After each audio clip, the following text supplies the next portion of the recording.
So we were talking about this Gauss-Markov model, y equal to x beta plus epsilon and epsilon follows this mean 0 and covariance matrix sigma square I.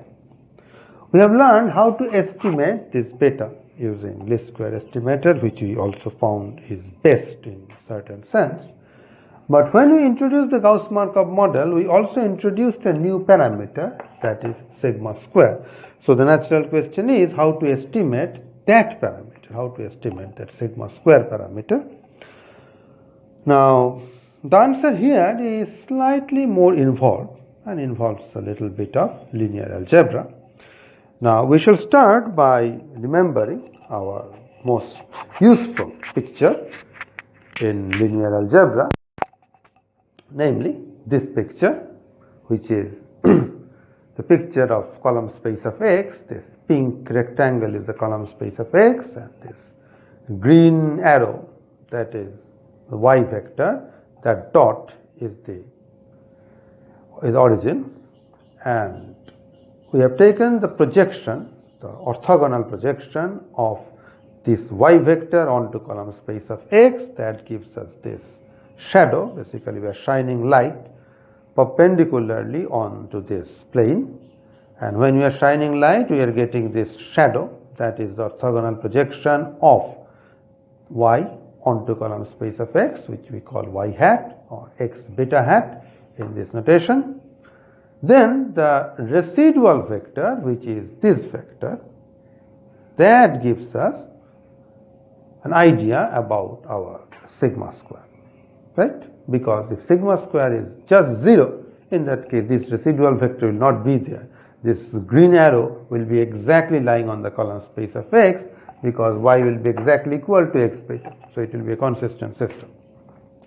So naturally, if we look at the length of this arrow, that we have some hope that it will shed some light on the estimation of sigma square.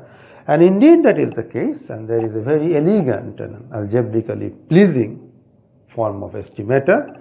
It is just this: you take the squared norm of this fellow and divide it by the dimension where it resides. So the answer turns out to be this: sigma square hat is this residual sum of square, which I will write in this way, y minus x beta hat squared divided by n minus rank of x. So before we prove this, let's try to understand what this means. This is my y vector, this green vector is my y vector, and this shadow that you see is x beta hat. So if I subtract x beta hat from this y, I am left with this residual vector. So it is the red arrow is y minus x beta. I am taking norm square of that. You know what is norm square, just square all the elements, add them up, and you divide by, that is the interesting quantity, n minus rank of x.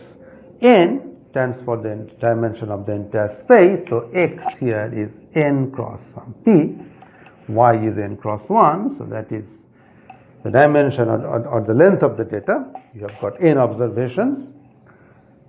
So in my diagram, n is 3, because the ambient space is R3, in which my column space of X looks like a two-dimensional subspace, a plane.